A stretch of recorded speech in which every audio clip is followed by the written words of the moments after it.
Friends, welcome to Bluetooth Audio Electronics. இப்போ பார்த்தீங்கன்னா 2.1 amplifier நாங்கள் வந்து புதுசாக அசம்பிள் பண்ண போகிறோம். இதுக்கான மெட்டீரியல்ஸ் பார்த்தீங்கன்னா வீடியோவில் தெரியுது. இந்த மெட்டீரியல் தான் பார்த்தீங்கன்னா ஜிடெக்கோட GT3990ஓட கேபினெட் நாங்கள் வாங்கிட்டு வந்திருக்கோம். Front acrylic panel. இந்த அக்ரலிக் பேனலில் ஒரு view metre USB model oval டைப்பில் வரும். அதில் பார்த்தீங்கன்னா ஃப்ரண்ட்டில் master volume, USB socket, indicator சுவிட்ச், ரேக்கர் சுவிட்ச் ஆன் ஆஃப் பவருக்கு, மெயின் வால்யூம், சப்பு, பேஸு, ட்ரிபிளுக்கான ப்ரொவேஷன் இருக்குது. அப்புறம் ஒரு சேஞ்சர் சுவிட்ச் வைக்கிற மாதிரி மோடு செலக்டருக்கு அது இருக்குது ப்ரொவேஷனு. இதை வந்து இப்போ நாங்கள் ஸ்டிக்கரை எடுக்க முடியாது, நாங்கள் அசம்பிள் பண்ணிட்டு ஃபைனலில் காமிக்கிறோம். நெக்ஸ்ட்டு உள்ள என்னென்ன மெட்டீரியல் நம்ம வந்து யூஸ் பண்ண போகிறோன்னு ஒரு ப்ரீஃபாக ஒரு எக்ஸ்ப்ளனேஷன் பார்த்துடலாம்.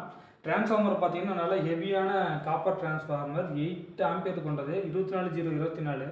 அப்புறம் 12/012 2 ஆம்பியர் டேப்பிங்னு, 012 2 ஆம்பியர் டேப்பிங் ஒன்று, மொத்தம் 3 டேப்பிங் வர மாதிரி இதில் இருக்கும். இதுக்கான பவர் ஆம்ப் பார்த்தீங்கன்னா 7 to 6 லெஃப்ட் ரைட்டுக்கும் 52001943 ஒரு பேர் வந்து பார்த்தீங்கன்னா நம்ம சப்வூஃபருக்காக யூஸ் பண்ண போகிறோம். 100 வாட்ஸ் பவர் அவுட்புட்டு. அந்த 7 to 6 பார்த்தீங்கன்னா ஒரு சேனலுக்கு 25 வாட்ஸு, 50 வாட்ஸு. மொத்தமாக இந்த கிட்டோட மொத்த அவுட்புட் பவர் பார்த்தீங்கன்னா 150 வாட்ஸ் வரும். அப்போ நம்ம 24x8 ஆம்பியர் கணக்கு பண்ணும்போது அந்த வாட்ஸுக்கு அது கரெக்டாக மேட்ச் ஆகிக்கும்.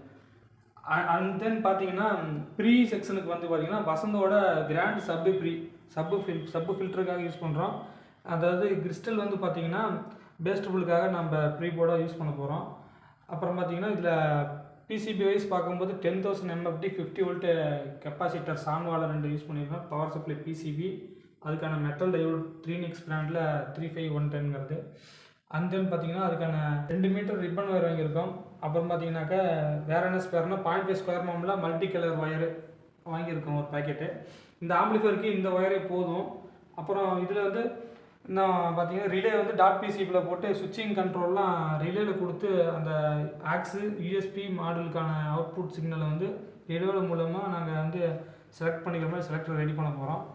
அதுக்கான BC 547 டிரான்சிஸ்டர் மூலியமாக தான் ரிலே டிரைவர் வந்து நாங்கள் ஃபிட் பண்ண போகிறோம் டாட் பிசிபியில். இது ஒரு குவாலிட்டியான ஒரு நல்ல ஹை பர்ஃபார்மன்ஸான ஒரு 2.1 ஆம்பிளிஃபையராக நாங்கள் கொண்டு வர போகிறோம். இதோட வீடியோ நெக்ஸ்ட்டு ஆடியோ டெஸ்ட்டோ வித்து இதெல்லாம் வந்து அசம்பிள் பண்ணி ஒரு ஃபுல் வீடியோவாக நாங்கள் வந்து உங்களுக்கு யூடியூப்பில் அப்லோட் பண்ணுறோம். இதுக்கான மெட்டீரியல்லாம் வீடியோவில் தெரியுது தான். இதுக்கு பார்த்தீங்கன்னா 5 வோல்ட் பக் கன்வெர்ட்டர் வந்து மேக்ஸிமம் பக் கன்வெர்ட்டர். இன்னும் ஒரு முக்கியமான விஷயம் என்னென்னு பார்த்தீங்கன்னா ஸ்பீக்கர் ப்ரொடக்ஷன் போர்டு 2.1ல் மேக்ஸிமனோட ஸ்பீக்கர் ப்ரொடக்ஷன் போர்டு நாங்கள் வந்து வாங்கி யூஸ் பண்ணியிருக்கிறோம். கூலிங் ஃபேனு, அதுக்கான அட்ஜஸ்டபிள் பக் கன்வெர்ட்டர்ஸ்ண்டு இதெல்லாம் வந்து ரொம்ப ஒரு முக்கியமான பார்ட்னு சொல்லலாம் இந்த ஆம்பிளிஃபையரில். இந்த ஸ்பீக்கர் ப்ரொடக்ஷன் போர்டு பார்த்தீங்கன்னா அதாவது ஆம்பிளிஃபையரில் ஏதோ ஃபெயிலியர் ஆகி அந்த ஸ்பீக்கர் வந்து சேஃப்டி பண்ணுறதுக்காக ஒரு 10 வோல்ட்டுக்கு மேலே போனாலுமே 10 வோல்ட்டுன்னு கூட இல்லை, அதாவது 24 வோல்ட்டில் டிசி வோல்ட்டில் ஒரு 2 வோல்ட் 1 வோல்ட் வரும்போது அந்த ஸ்பீக்கர் ப்ரொடக்ட் மோடுக்கு போயிடும். 7 to 6 வந்து பார்த்தீங்கன்னா டியூவல் சப்ளையில் இது பவர் கிட்டில் பண்ணியிருப்பாங்க. ஸ்பீக்கர் அவுட்டில் சிங்கிள் சப்ளையாக இருந்தால் ஸ்பீக்கர் அவுட்டில் ஒரு கெப்பாசிட்டர் போட்டு எடுத்துருப்பாங்க. அந்த கெப்பாசிட்டர் போட்டு எடுக்கும்போது என்ன ஆகும்னா மைனூடு ஒரு அதில் பாதி வோல்ட்டு 24னா அதில் 14 வோல்ட்டு ஸ்பீக்கர் அவுட்டில் வந்து டிசி பிளாக் ஆகி நிற்கும். அப்போ வந்து பார்த்தீங்கன்னா ஸ்பீக்கர் ப்ரொடக்ஷன் வேலை செய்யாது. அப்போது என்ன பண்ணும்போதுன்னா ஸ்பீக்கர் ப்ரொடக்ஷனில் இருக்கிற அந்த நார்மலி க்ளோஸ்டு கான்டாக்ட்லேருந்து சீரியஸாக பார்த்தீங்கன்னா ஒரு மெயின் கான்டாக்ட் இருக்கும். அதில் இருக்கிற ரெசிஸ்டர் 47K சம்திங் போட்டிருப்பாங்க. அதை நம்ம ரிமூவ் பண்ணிட்டோம்னா அது ஒரு டிலே டைமாக தான் வேலை செய்யும். ஏன்னா 7 to 6 இந்த மாதிரி TDICலாம் பார்த்தீங்கன்னா கெப்பாசிட்டர் சீரீஸில் இருக்கிறனால அதுக்கு வந்து பிளாக்கிங் கெப்பாசிட்டராக ஆகிக்கும். டிசி வந்து அதில் பிளாக் ஆகிக்கும், ஸ்பீக்கருக்கு அது வந்து ஃபார்வர்ட் பண்ணாது. அந்த பவர் ஆம்ப் 52001943 ஏன்னா மெயின் ரிலே இருக்கும். அது வந்து பார்த்திங்கன்னா டிசி சப்ளை வந்துருச்சுன்னா அந்த ரிலே வந்து கட் ஆஃப் பண்ணுற மாதிரி அதில் அந்த ரெசிஸ்டர் எதுவுமே நாங்கள் அதில் கை வைக்க மாட்டோம், ஏன்னா அதில் மஸ்ட்டுங்கிறதுனால. இதோட ஃபுல் வீடியோ எக்ஸ்பிளனேஷன் வித்து இன்னும் டீட்டெயிலாக ப்ரீஃபாக நாங்கள் வந்து எக்ஸ்பிளைன் பண்ணுறோம் அசம்பிள் பண்ணதுக்கப்புறம். இதோட மெட்டீரியல் என்னென்ன வாங்கியிருக்கிறோம் அப்படிங்கிறத ஷோ காமிக்கிறதுக்கு தான் உங்களுக்கு இந்த வீடியோ நாங்கள் இப்போ க்ரியேட் பண்ணி பார்த்துருக்கோம்.